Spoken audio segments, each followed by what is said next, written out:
Attention, cette vidéo traite du merveilleux univers de l'horreur, du gore et de la terreur sous toutes ses formes. Par conséquent, et même si elle n'a pas pour but de choquer, elle peut heurter les personnes sensibles. Cette vidéo est donc recommandée à un public averti. Nous devons également de vous mettre en garde car elle peut contenir quelques spoilers et son langage y est parfois peu châtié. Vulgaire, somme toute. Juste un poil de cul, rassurez-vous. Bon visionnage. Bienvenue à la boucherie du culte. Moi c'est qui? Moi c'est Ginette, votre bouchère que j'espère préférée, qui ai-je pour vous du culte, de l'oreille chic, et pas que... allez, générique. Ah ouais, on attaque direct, générique. J'ai peut-être pas tellement le trop, si je vais le faire beaucoup de fois. Allez.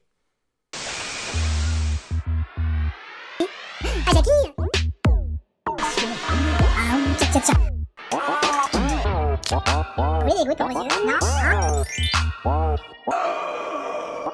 Dame! Oh, conclusion! Aujourd'hui, moi, je du lourd, du très lourd. Aujourd'hui, sur mon étal, je vous propose, je le dis en français, hein, les griffes de la nuit.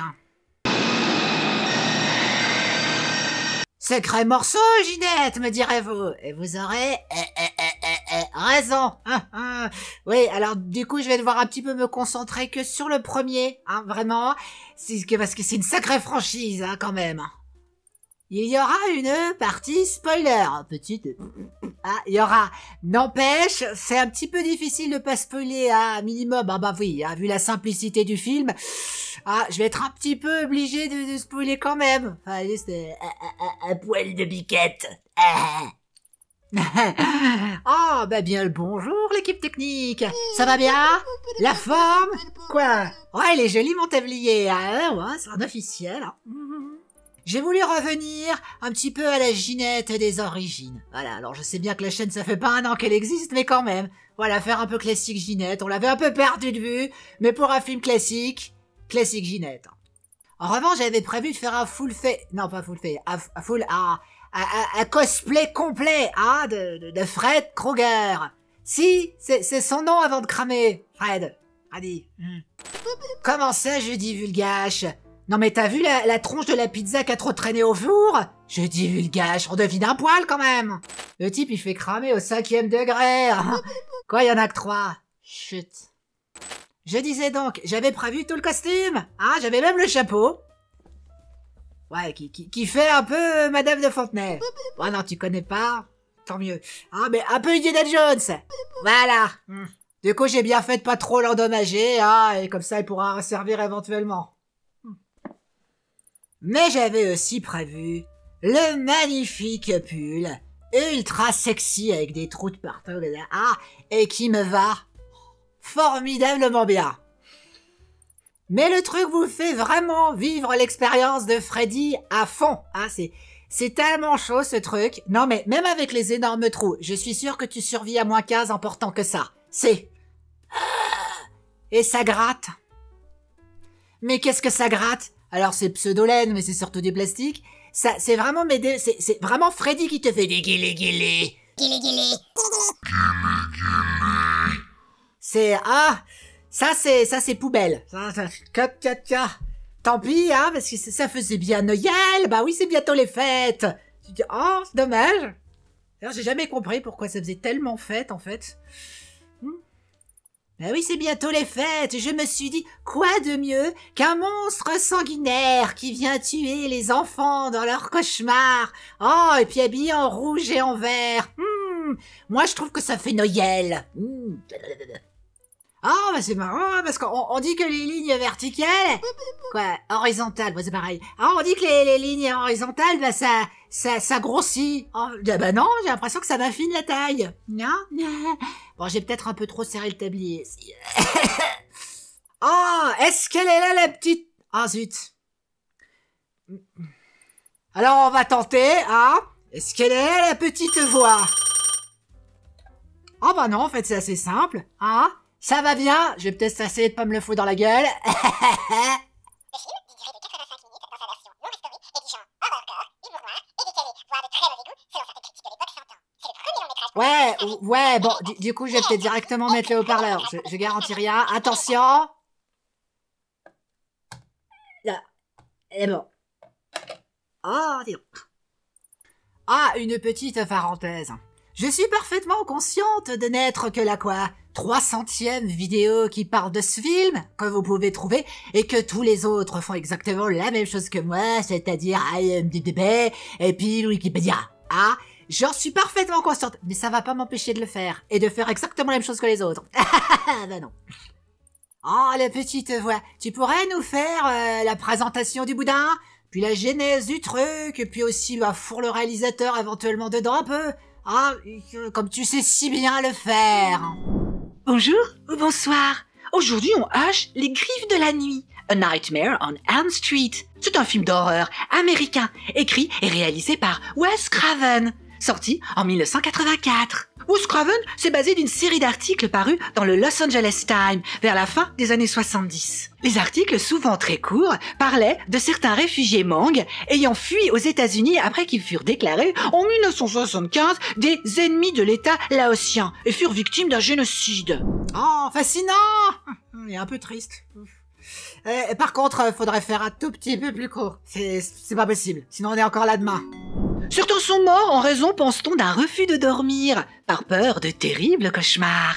Un des articles racontait qu'il y avait un ado qui refusait de dormir et qui refusait de prendre les somnifères qu'on lui administrait.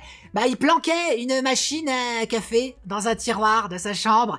Oui, un petit peu comme personnage dans P.R.D. Street. Après des jours sans dormir, on a quand même découvert qu'il voulait pas prendre ses médocs, on l'a forcé à les prendre. Et apparemment, cette nuit-là, il serait mort dans son sommeil. Ce phénomène est appelé Asian Death Syndrome et très proche du syndrome de Brugada. Non, les gens, pas de définition. Non, c'est génétique, c'est Google, c'est ou Mycosa là, Ecosa, mais allez planter un arbre. Synopsis. Dans la petite ville de Springwood, dans l'Ohio. Il y a beaucoup de palmiers dans l'Ohio. Ce serait pas Los Angeles, plutôt? Enfin, ça, moi, je dis rien, Un groupe de 4 adolescents. Ton nom était gravé sur ma queue. Ah oui, eh bien, Tina, je te rappelle que c'est un mot de 4 lettres et sur ton machin, il n'y a pas assez de place. Commencent à faire d'horribles cauchemars où ils sont traqués par une mystérieuse créature, Freddy Krueger, un homme au visage brûlé et aux griffes acérées. Ils découvrent rapidement que les blessures infligées dans leurs rêves se répercutent dans la réalité. Pour survivre, ils doivent trouver un moyen de rester éveillés et de comprendre les secrets de ce redoutable tueur. La rue où vivent des adolescents, ça s'appelle M Street. Ça existe vraiment. Par contre, Springwood, non, c'est fictif. M Street, c'est le nom de la rue où il y a Kennedy qui s'est fait tuer. Si, c'est peut-être pour montrer la fin du rêve américain. Non, je crois que j'affabule un tout petit peu sur ce coup-ci. Je crois c'est parce que le Wes Craven, il a fait ses études, une partie de ses études, sur une école qui était à Wall Street. Et aussi, alors je sais pas ce qui est vrai, il aurait filmé un film d'horreur parodique sur la rue de Elm Street pendant ses études. Je sais pas qui est vrai. The Elm Street, ou la rue de l'Orme. C'est moins classe en français. Des rues de l'Orme, il y en a plein aux États-Unis. Si. La maison de l'héroïne va devenir très important dans les prochains films. Mais, pour le moment, c'est juste sa maison. Alors, il s'en passe de belle, j'admets, mais n'empêche, c'est juste la maison de l'héroïne. Point. Marrant, la vraie maison. Oui, parce que la façade dans le film qu'on voit, c'est une vraie maison. Elle a été vendue il y a peu à 3 millions. Alors là, on n'utilise pas l'intérieur de la maison dans le film, ça c'est un décor. Mais elle est très grande en fait, la maison. Si, immense. Elle a été vendue à 3 millions et les vendeurs en espéraient plus, pour le côté mythique de la chose. N'empêche, La maison, elle donne directement sur une rue publique. Ah, tu peux juste foutre un grillage, éventuellement une grille, c'est tout, hein. N'empêche que ça donne... Tu te rends compte que tu vas avoir une armada de fans, hein, qui posent tout le temps. C'est pas compliqué, hein. Tu tapes l'adresse, t'as à peu près 1 millier de fans qui a posé devant cette maison. Bon, alors ils sont respectueux, ils rentrent pas parce qu'ils n'ont pas le droit. Hein. Puis il y a les armes à feu aux États-Unis. On a le droit de les utiliser si quelqu'un vous... Donc on le fait pas. Mais n'empêche que, hein, il y a même quelqu'un qui a volé le petit numéro, parce que c'est vrai, le vrai numéro qui était sur la maison, quelqu'un l'a volé. C'est te dire, non, bah moi 3 millions, j'en veux pas. T'en rends compte? Hein, tout le groupe de gens habillés en Freddy complet avec pizza cramée. Strike the pose. Toute la journée. Oh, moi, je veux pas ça, hein. Micro-anecdote. Wes Craven s'inspire souvent de son vécu pour créer ses œuvres. L'idée du film lui est aussi venue quand il était atteint d'une maladie paralysante et potentiellement mortelle, qui lui a fait réfléchir dans son adolescence à sa propre mort. Et pour le nom de Freddy Krueger, il vient d'un garçon qui l'a brutalisé enfant, un bully en anglais. Oh, c'est bête, j'ai jamais eu de bully, moi. Non, enfin si, enfin pas longtemps. C'est dommage, hein. Comment c'était? Bah, tu peux aller leur demander, hein, mais il te faudra une bonne pelle, par contre. Mais bien sûr, je plaisante. Chut. Bon, rapidement, je sais que le Wes, il s'est inspiré d'un personnage de comique de chez DC, Plastic Man. Il peut changer de forme. Bon, c'est pas étonnant parce que le film qu'a fait Wes juste avant, M-Style, les grèves de la nuit, c'était Swamp Thing. Swamp Thing, ça vous dit quelque chose? Eh ben ouais, je l'ai fait ce film. Non, j'essaye vraiment, hein.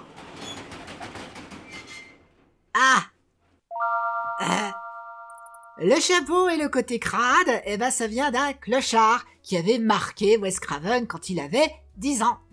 Pour le rouge et le vert, oui, c'est du vert. Ah, je me rappelle dire du vert. Ah, eh ben, il paraît que c'est les deux couleurs les plus conflictuelles pour la rétine.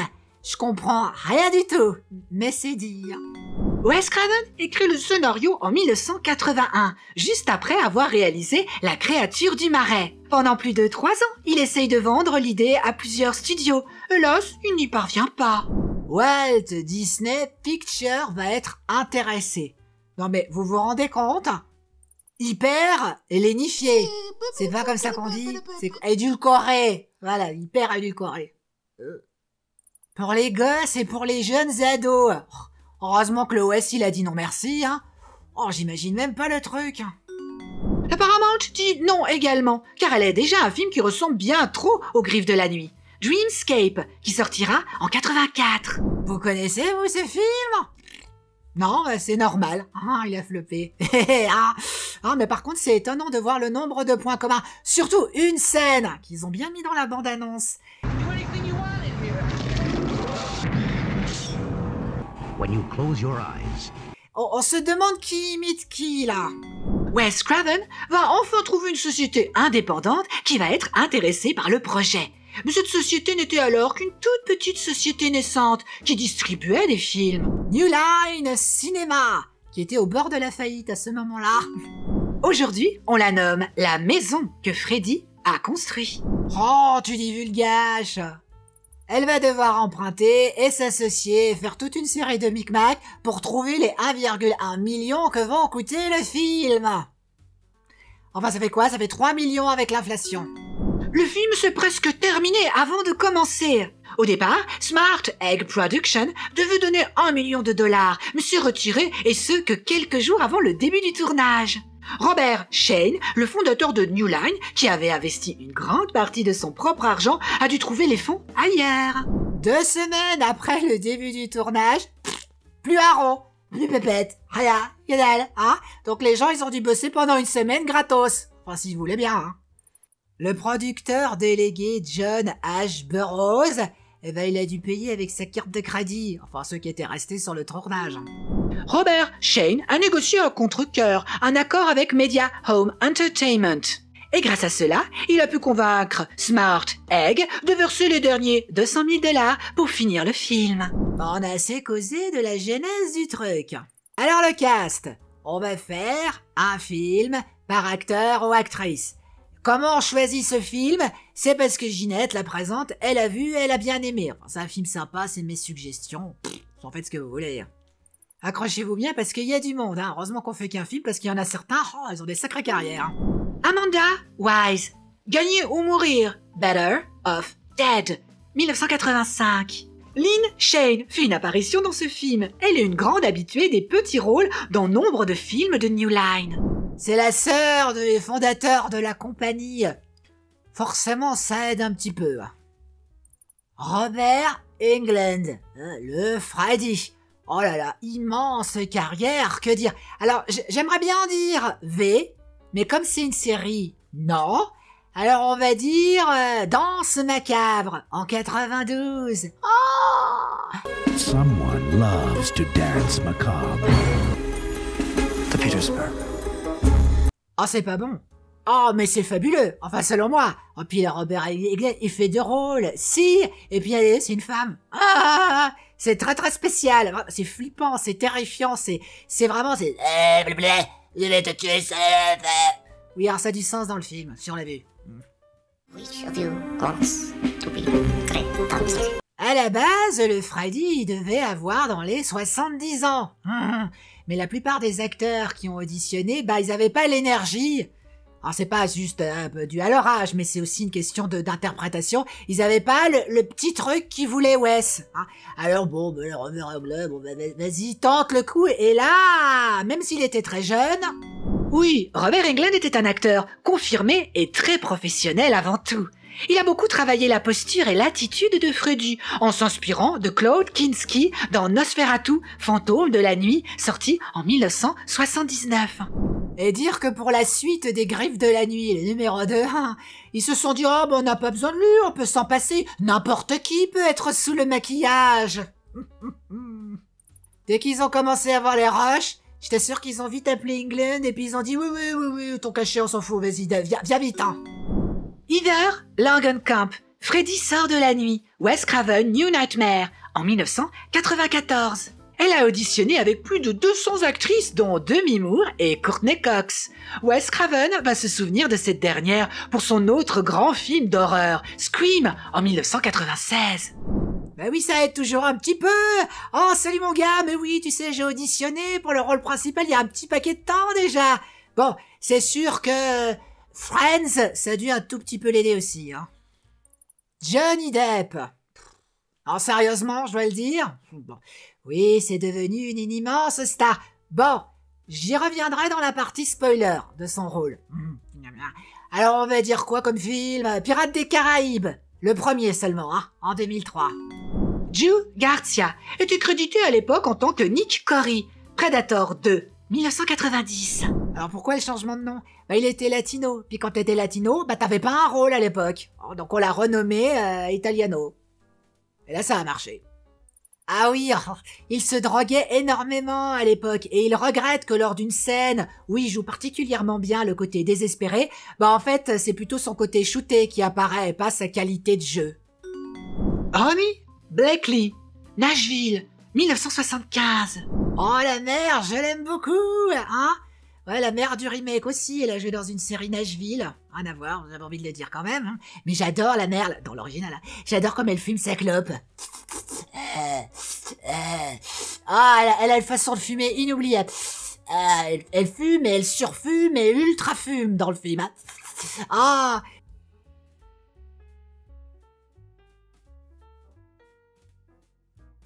Puis aussi j'aime beaucoup sa façon de vivre de manière pas du tout anonyme son alcoolisme.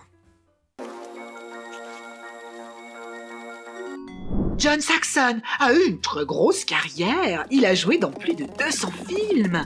Bon, pour rester dans la thématique horrifique, Tenebrae, ténébreux, ténèbres, de Argento, en 82. Oh, peut-être que je me fasse une fois un giallo en boucherie. Je suis en train de me dire qu'il faudrait peut-être pas que je mette ces trucs de chez Timu dans la bouche. Hein? Comment ça, j'ai eu des trucs beaucoup plus sales dans la bouche? Non, mais... Les effets spéciaux. Oui, ça pourrait se mettre dans la catégorie anecdote. Mais bon.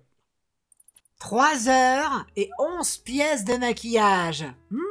Sympathique.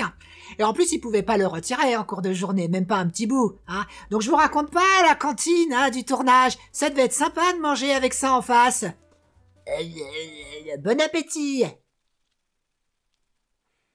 Comme souvent, avant et après lui, l'acteur a fini par devenir dingue et avoir ça toute la journée sur la tranche, surtout que ça lui attaquait la peau au bout d'un moment. Donc, parfois, à la fin de la journée, quand il rentrait à sa loge, il arrachait les morceaux de haine. Puis alors, il fallait lui courir après, comme le petit pousset, et puis ramasser les morceaux. Ouais, non, mais un gland, non, ça coûte cher, quand même, ces trucs. L'acteur cascadeur, qui prend feu, était vraiment hardcore. Parce que non seulement c'était jamais on avait enflammé quelqu'un aussi longtemps, mais en plus après il tombe dans l'escalier en plus. Jamais fait ça.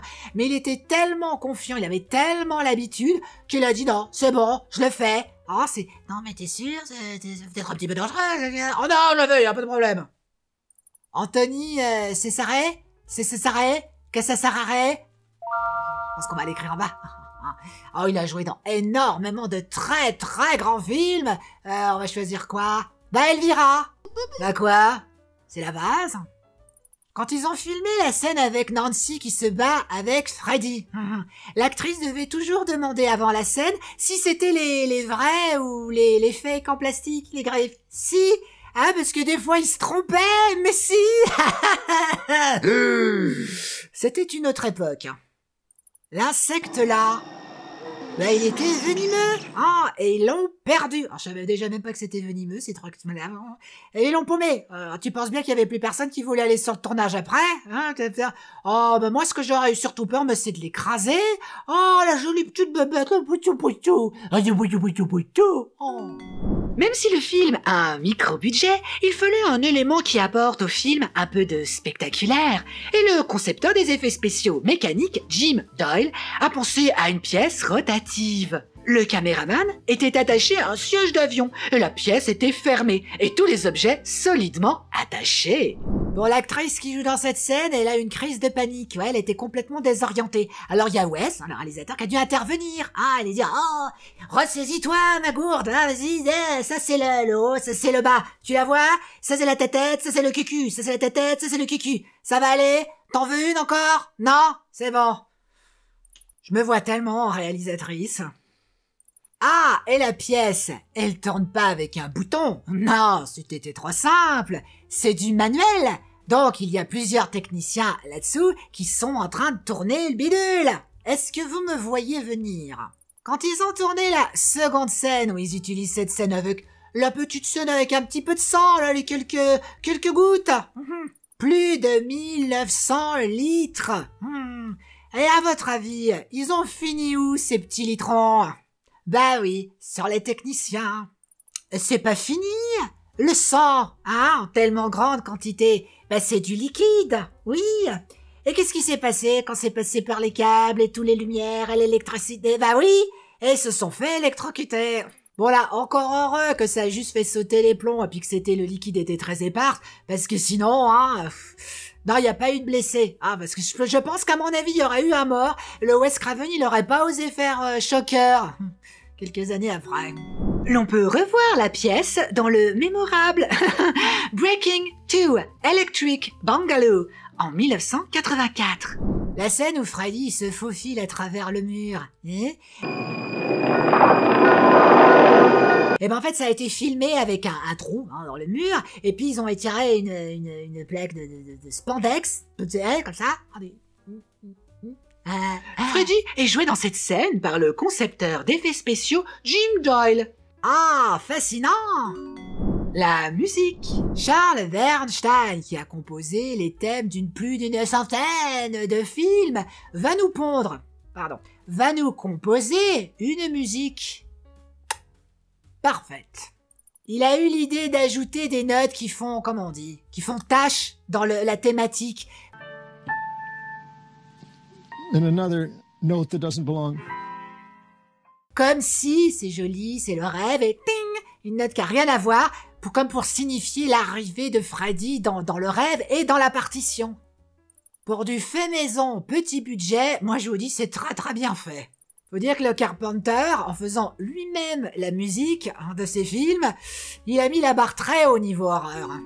C'est Alain Pasca, le petit ami musicien de l'actrice Heather Langenkamp, qui a trouvé au moment du tournage les rimes que chantent les petites filles qui font de la corde à sauter. Freddy te coupera en deux. 1, 2, Freddy te coupera en deux. 3, 4, remonte chez toi, 4 à 4. 5, 6, n'oublie pas ton crucifix. 7, 8, surtout ne dors pas de la nuit. 9, 10, il est caché sous ton lit. Ouais, c'est pas très bien traduit, ils ont un peu inversé. Moi j'aimais bien finir avec ne dors pas de la nuit. Never sleep again. N'empêche, ça me permet d'enchaîner sur le doublage. Très bon. Si, c'est pas si souvent. Si, il y a vraiment eu un effort de faire, selon moi. Alors, même dans le titre, les griffes de la nuit, c'est extrêmement bien trouvé. Parce que le cauchemar dans la rue de l'Orme, c'est pas génial. Et l'affiche française, je la trouve mais bien mieux que l'original. Elle est très bien l'original, je dis pas, mais quand même, je la trouve bien mieux. Enfin, Robert Englund, le Freddy, il pense comme moi. Oh, regarde un peu la gueule que j'ai. God, I look 20 years old. Bon, j'admets, l'humour marche mieux en anglais. Après tournage. Oui, c'est pas si souvent, on va causer un petit peu de l'après-tournage. 2 semaines avant de commencer le film, l'investisseur principal s'est retiré. J'ai dit l'après-tournage. On a déjà causé de ça en plus. Le tournage a duré 32 jours. Oui, là on est bon. Le producteur Robert Shane et Wes Craven s'engueulaient constamment. Le producteur, encore une fois, voulait être très impliqué sur le tournage. Bon, lui, il avait quand même hypothétiqué sa maison pour faire le film. Je comprends un minimum. Paramount a semblé intéressé à distribuer le film, ce qui aurait pu rembourser complètement les dettes du film. Hélas, lors de la projection pour le directeur de la Paramount, la fin du film était manquante et la chose n'était pas prévue. La Paramount a finalement dit non. Allez savoir si c'est pour ça. Alors New Line s'est chargé de la distribution elle-même. Pour dire, ils avaient même pas de locaux pour faire le montage du film. Oh, vous savez quoi, mes petits dormeurs, aux griffes acérées et au goût pour la mode discutable, il est venu le temps de quoi?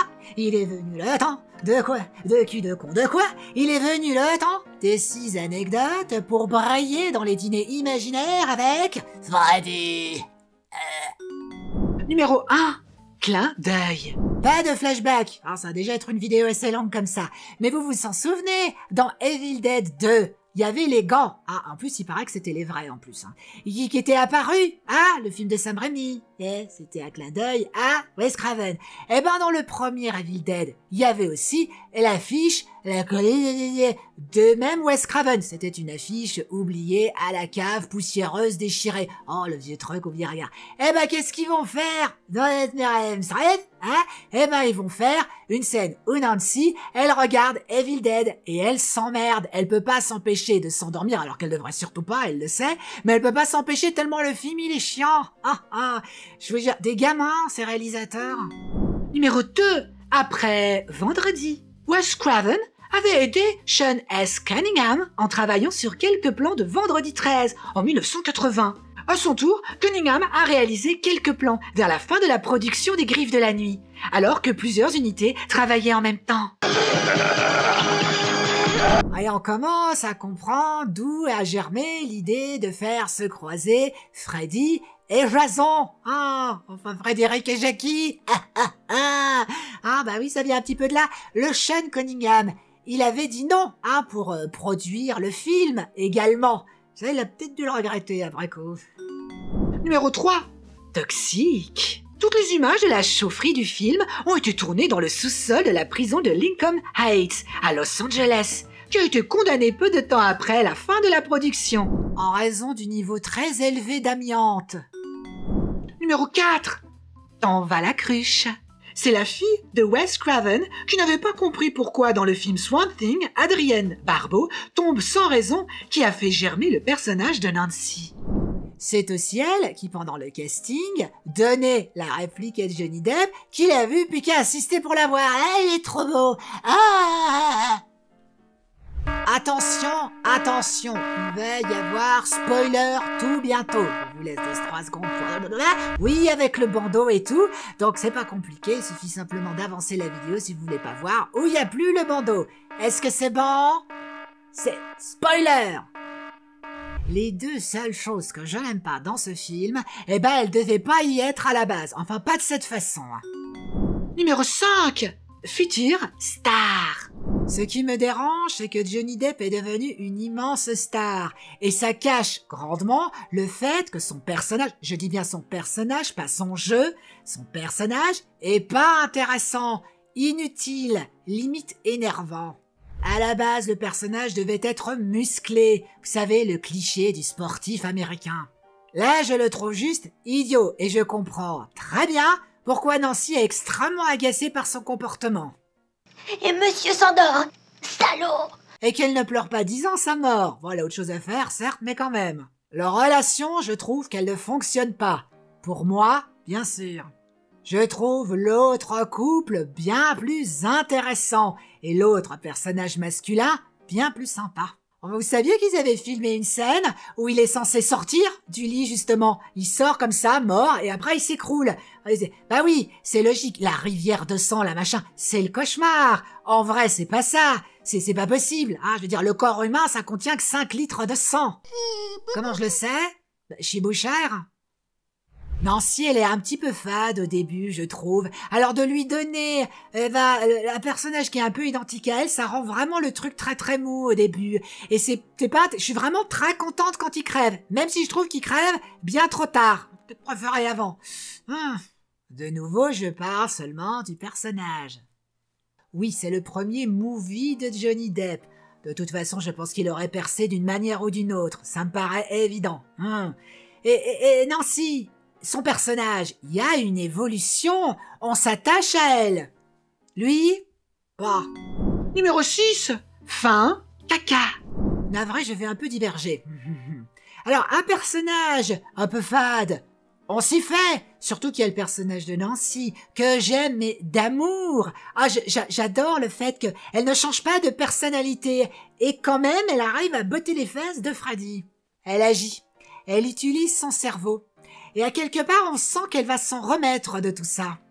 Le film ressemble énormément à Scream, que ce soit dans sa construction, déjà qui emprunte à Psychose, et on voit énormément le lien entre le personnage de Nancy et de Sydney. Nancy ne va pas devenir aigrie comme nombre de Final Girls. Y a pas à dire, hein. Wes Craven, il sait écrire des personnages féminins. Je sais pas quel est son secret pour réussir presque à chaque fois. À mon avis, je pense qu'il écrit pas forcément les personnages en ayant en tête que c'est des filles. Ça aide. Certains ont reproché à Nancy d'être trop timide, trop timorée, pas sexy. Mais non, je suis désolée, on peut être badass sans virer complètement psychopathe avec le trait, machin, être super, être forte et tout. Non, on peut être timide et réservée et quand même être l'héroïne. En revanche, ce qui m'a particulièrement énervé, c'est quand même en lien, c'est cette fin de merde. Je suis désolée, j'ai pas d'autres mots. Ils ont filmé 4 fins, pour faire plaisir aux producteurs. Encore et toujours ces foutus producteurs.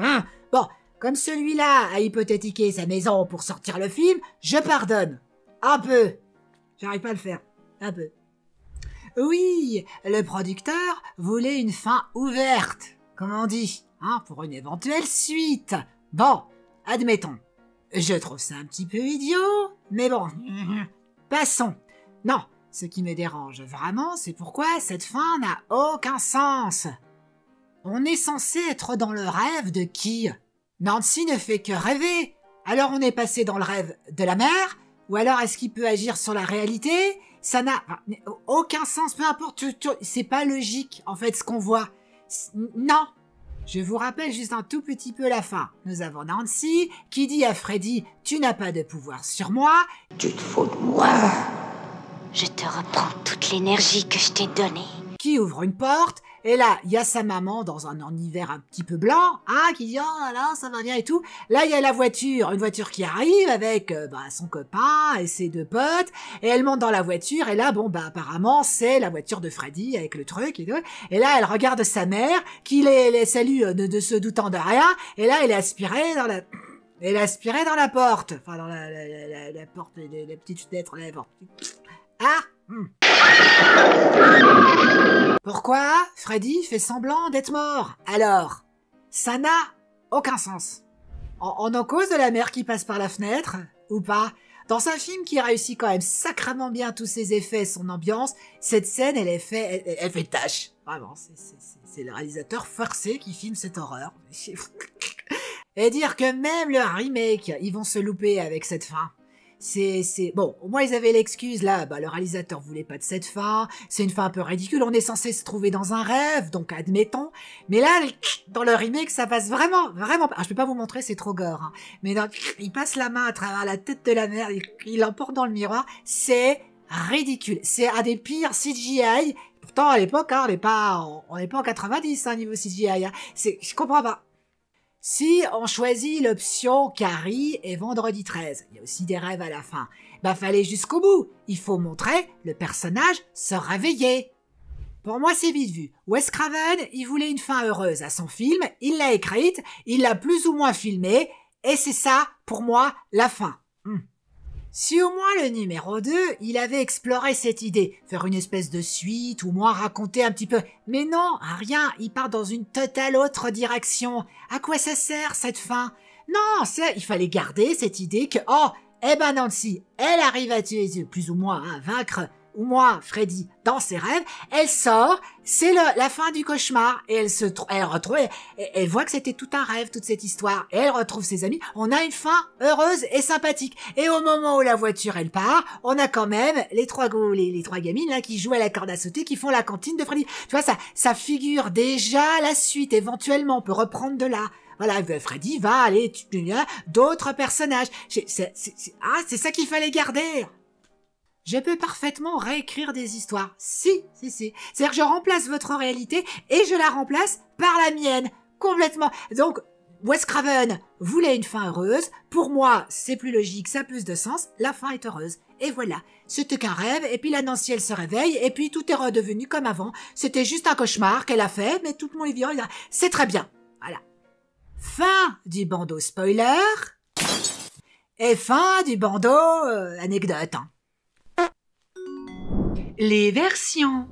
Il y a eu de la censure, mais heureusement pour nous, ils ont juste raccourci des scènes. Ils n'ont pas supprimé complètement des scènes, et ça se trouve très facilement sur Internet ou dans les bonus. Ils ont beaucoup supprimé des choses, mais pas en rapport à la censure, mais en rapport à l'effroi. C'est-à-dire qu'ils ont beaucoup sucré des choses de Freddy. C'est marrant quand on pense aux suites, qui vont surexploiter Freddy puis qu'on va voir que lui. N'empêche, ils ont voulu le raccourcir. C'est vrai qu'il apparaît que 7 minutes, le Freddy, dans le film. C'est. Le workprint est assez similaire, si, et on trouve assez facilement sur Internet les petites différences qu'il y a eu. Il n'y a pas grand-chose, à part la fin, bien sûr. Je n'ai pas vu la version 4K, mais la version restaurée Blu-ray, elle est très très bien. Est-ce que ça a bien vieilli? Ouais. Comment ça, c'est un peu court? Oui, les fringues, les intérêts des jeunes, la technologie, ça marque un petit peu son époque. En parlant d'une autre époque, ça fume dans une clinique. Mais le film est très très bon. Et en plus, ça se passe dans une petite ville un petit peu paumée. Et puis, ça cherche pas à être à la mode. Scène problématique. Alors, selon moi, il y a vraiment rien de problématique dans ce film. Ça, c'est dit. Mais là, on va quand même gratter un tout petit peu, ou alors juste montrer ce qui est étonnant dans ce film. Le film est très religieux. Si, il y a 2 des personnages qui ont des crucifix au-dessus de leur lit, et puis à même un moment, elles le tiennent comme ça contre leur sein, comme ça. Au tout début du film, durant le premier rêve, on voit un agneau. C'est une référence à la Bible, qui dit comme un agneau à l'abattoir. Ça veut dire aux innocents, prenez garde, le danger est proche. Mon Dieu, c'est moi, Dieu. C'est Dieu.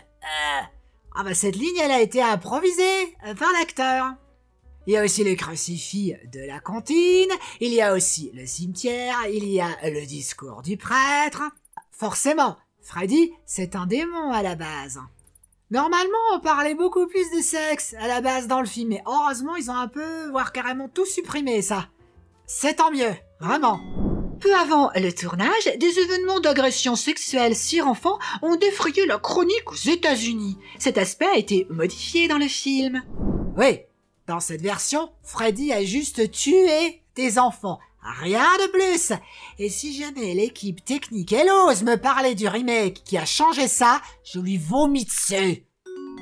Freddy, comme Dracula, spécialement celui de la Hammer, est devenu une icône. Mais il y a certaines règles à respecter. Il tue surtout des adolescents et de jeunes adultes, et pas des enfants, comme de son vivant. On ne verra pas la mort des enfants. D'ailleurs, on se fiche de lui vivant, non, c'est ce qui devient de lui, c'est ce qu'il est après qui fascine. Succès ou flop? Budget 1,1 million. Recette, box-office, 57 millions. Alors pour un petit film qui a failli pas y se faire, hein, il n'a pas fallu de beaucoup, hein, c'est énorme. J'en connais certains qui ont refusé le film, qui ont dû se mordre les doigts. La suite! Et là, c'est contrairement à Scream, Wes Craven il va pas reprendre du service. On va pas tout de suite.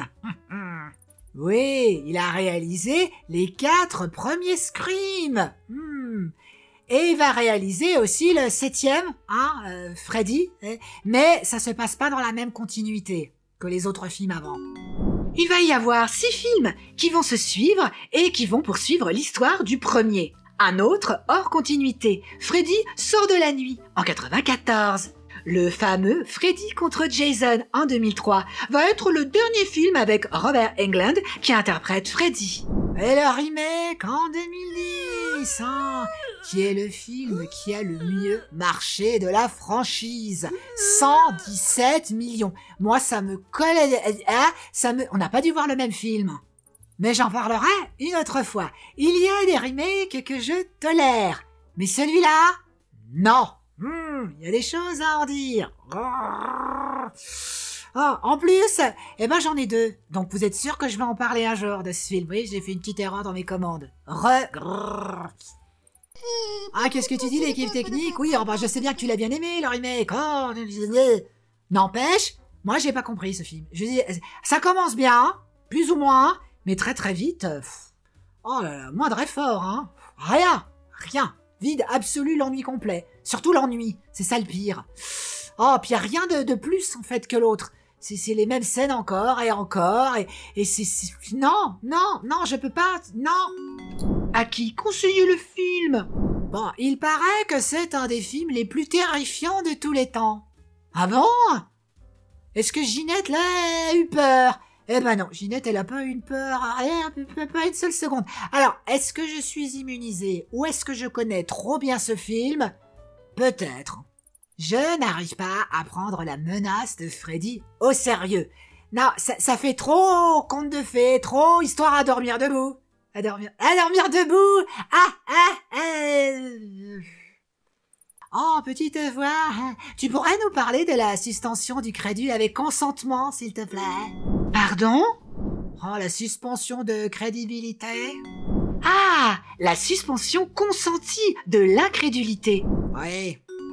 C'est un concept qui désigne l'acceptation volontaire par le spectateur ou le lecteur d'éléments fictifs ou invraisemblables dans une œuvre, afin de mieux en apprécier l'histoire et l'univers.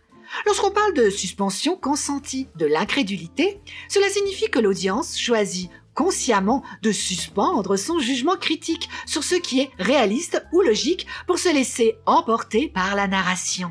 Cela permet de profiter pleinement de récits qui contiennent des éléments fantastiques, surnaturels ou futuristes, comme les films de science-fiction, de fantasy ou les contes. Je serais incapable de répéter ce terme même si ma vie en dépendait. Oh voilà, ce truc-là, je peux pas. Moi, ça fonctionne pas. Il y a un moment où... Alors, d'accord, un tueur avec un masque, admettons. Mais un alien, un vampire, un loup-garou, la possession... ou un gros tas de CGI, Voilà, ça marche pas sur moi. Alors, je peux être prise par l'histoire et même l'apprécier, attention, hein. N'empêche, j'ai pas peur. Et les jumpscares, ça compte pas. Note de Ginette Labouchère. Bon, j'arrête le suspense direct, là. C'est la hache. Oh oui, hein. Plus culte, tu meurs. C'est un excellent film à voir, absolument. Même pour les non-fans, les non-amateurs de films d'horreur. C'est culturellement très important également. Tout est passionnant et extrêmement bien fait. C'est profond, riche et intéressant. Les personnages sont épais, enfin sauf un. Et tout est cohérent et très divertissant, et le tout dans une ambiance mais de folie. Il est considéré comme un des plus grands films d'horreur de tous les temps. Et moi je suis d'accord. Conseil shopping de Ginette. Il existe des tonnes et des tonnes de coffrets avec des éditions limitées, même inclus des figurines et machin. Ce qui est par contre étonnant, c'est qu'il n'existe pas beaucoup de coffrets avec le remake dedans. N'empêche, restauré ou pas, c'est du bon. Le coffret que j'ai là, il est très très bon. Bon alors c'est qu'en anglais, il n'y a pas Freddy contre Jason dedans, il y a juste les 7 premiers films, mais c'est de l'excellent. Et il y a même, j'ai pas dépensé des masses, 8 € peut-être, en occasion. Et ben il y a même les commentaires audio, si, des réalisateurs, c'est tout ce que j'avais besoin. Et il y a même un DVD bonus avec des documentaires, aventures, voilà, des trucs. Bon, le seul petit souci... Ça varie, on s'en fout. Le seul petit souci, c'est que ils me promettent dans un des documentaires qu'il y a une des fins alternatives dans le labyrinthe, qui est censé être dans le menu du DVD. Mais y a pas. Non, y a pas. C'est dans les éditions premium ou collector de ces trucs. C'est un peu naze quand même d'avoir fait ça. J'avais déjà, il y a un paquet de temps, le DVD du tout premier film avec en français, avec rien d'autre, mais juste en français. Mais j'ai jeté la boîte. Chose surprenante, dans ce coffret, il y a 2 épisodes de la série. Ouais, mais pas le premier épisode. Non, parce que le premier épisode, c'est une espèce de préquel, en fait, au premier film. Et comment dire, il y a le 2 et le 3. Bon, j'ai pas précisé. Alors je fais pas les séries, heureusement. J'aime pas trop. Enfin, c'est bien, mais c'est sympa. Mais vous savez, le problème avec ce genre de série, c'est que quand c'est du bon, on aimerait bien que ce soit plus long et que ce soit un film et qu'il y ait plus de budget. Et puis quand c'est nul, c'est nul. Mais je me demande pourquoi ils ont pas mis le premier épisode. Ça n'a pas de sens, parce qu'il est vraiment bon. Mais je pense qu'à mon avis, c'est parce que ça contredit en fait des films qui sont sortis après et qui sont présents dans le coffret. Je pense. Je peux me tromper, hein. Il existe également beaucoup de documentaires, et j'en ai vu un paquet, je les ai presque tous vus, je crois. Mais il y en a peu qui se consacrent exclusivement au premier film. Never Sleep Again, The Nightmare on Elm Street Legacy, je sais plus exactement. Ça, par contre, c'est l'intégrale, c'est 4 heures. C'est sympa. Scream Queen, My Nightmare on Elm Street. Ça parle du deuxième film, enfin plus particulièrement de l'acteur maudit du deuxième film. C'est le plus intéressant selon moi, mais de nouveau ça concerne le deuxième film. Il y a aussi I Am Nancy. Et il y en a un autre que j'ai vu, mais j'ai déjà oublié le titre, et oui, je devrais prendre des notes. Merchandising. Pour le moment, on parle que du premier film.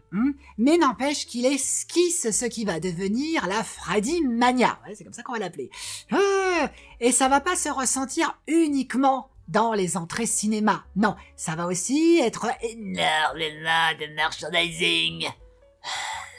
C'est tellement énorme que j'essaye même pas d'en faire la liste. C'est impressionnant. C'est pour un film qui ne s'adresse pas aux enfants, j'ai rarement vu ça.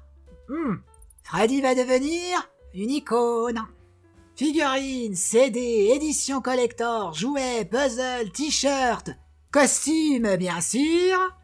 T'as tout qui va y passer. Alors le tablier là, c'est le seul truc officiel que j'ai. C'était 13 €, ça va. Tout le reste, c'est pas vrai. Enfin si, le coffret oui, mais les griffes non, désolé, c'est immuté. Les prix, c'est pas possible, j'ai voulu, mais non, oh non. Même du maquillage. Tiens, ça me dit quelque chose. N'empêche, s'il y avait un truc à pas louper, c'est le rouge. Et le rouge, il ressort rose. Ça, c'est un sacrilège. Il y a aussi des comics, c'est pas qu'un peu. Alors j'aime particulièrement Elvira in Horrorland, où c'est Elvira qui s'invite dans le film Oh, c'est trop bon. Hein. Il va même y avoir, pour le 3e film, un jeu vidéo Nintendo. Alors qu'à cette époque-là, enfin NES, à cette époque-là, la Nintendo, c'était que pour les enfants, hein, vraiment, les petits. C'est très étonnant.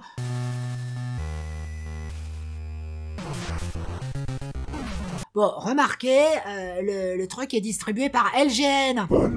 Dans le genre faiseur de cauchemars, ils sont très réputés. Oh, voilà, c'est tout. Merci à vous de vous être arrêté à la boucherie du culte. J'espère que, moi, je vous ai conseillé au mieux dans la barbaque cauchemardesque. Bon, c'est la tradition. Merci la petite voix. Merci l'équipe technique. Elle a trouvé ça comment, l'équipe technique? Oui, non, mais parce que maintenant, j'oblige l'équipe technique à tout voir. Alors dis-moi, tu as préféré le remake? Ah, c'est une blague, hein? Oh, c'est hilarant. Ah, bon. Et la petite voix? Comment elle a trouvé? Est-ce qu'elle est aussi d'humour? Très drôle, la petite voix. T'as trouvé comment? Les Griffes de la Nuit est un chef-d'œuvre du cinéma d'horreur qui réinvente le genre en brouillant habilement les frontières entre rêve et réalité. Wes Craven livre un film innovant et terrifiant, porté par l'iconique Freddy Krueger, incarné brillamment par Robert Englund. L'atmosphère angoissante, les effets spéciaux impressionnants et la tension omniprésente créent une expérience cinématographique inoubliable qui a marqué à jamais l'imaginaire collectif. C'est un classique incontournable pour tout amateur de frissons. Voilà.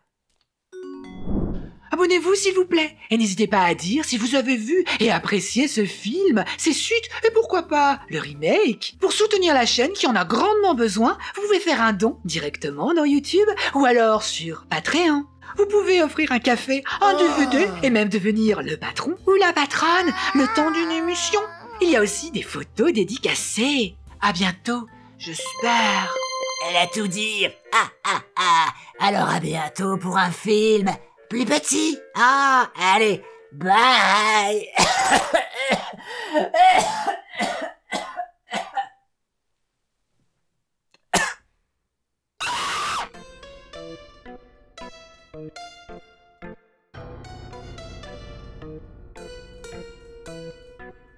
Oh, vas-y voir l'équipe technique, hein. Ça te dirait une petite blague? Allez, autour de Freddy, mais si, ça va te faire rire. Eh si, hein? De toute façon, tu vas l'avoir, hein, de toute façon. Alors, pourquoi est-ce que Freddy ne fait jamais la sieste? Bah parce qu'il déteste la concurrence. Une autre? Quelle est la boisson préférée de Freddy? Le café cauchemar pour éviter les micro-siestes. J'admets, elle était pas géniale celle-là. Bon allez, je tente le tout pour le tout. Pourquoi Freddy il est nul en cuisine? Bah parce qu'il est super doué pour hacher les légumes, mais qu'il est nul pour les cuissons. Non, rien. Oh, un jour je te ferai marrer avec une... Si, un jour j'y arriverai. J'en mets ma main à couper. À couper... C'est Freddy.